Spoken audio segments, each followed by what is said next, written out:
ఎంతోమంది bureaucrats, civil servants వాళ్ళ లైఫ్‌లో అన్నీ సాక్రిఫైస్ చేసి, కుటుంబాల యొక్క యోగక్షేమాలు కూడా వదిలేసి దేశానికి సేవలు అందించిండ్రు కాబట్టి ఈ దేశం ఇంత బలపడ్డది, ఆర్థికంగా నిలదొక్కున్నది. ఇది జస్ట్ లైక్ దట్ ఇవన్నీ జరిగినేటివి కాదు. కానీ వాళ్ళు వస్తున్నోళ్ళు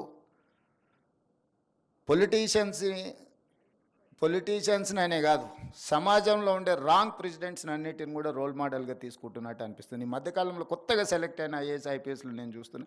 ట్రైనింగ్‌లోనే ఉన్నప్పుడు పోలీస్ స్టేషన్‌లకి వెళ్ళి డ్రెస్ వేసుకొని కూర్చొని సివిల్ పంచాయతీలు తెంచడానికి ప్రయత్నం చేస్తున్నారు. ఈరోజు పదే పదే నేను ఇన్స్ట్రక్షన్ ఇస్తున్నా. I told my chief secretary to record there service book, field మీద పొమ్మని. అసలు ఏసీ రూముల్లో నుంచి బయటికి వెళ్ళడానికి హెసిటేట్ చేస్తున్నారు ఆఫీసర్లు. మరి నాకు తెలియదు, మరి ఏసీ అనేది ఏమన్నా జబ్బేమో,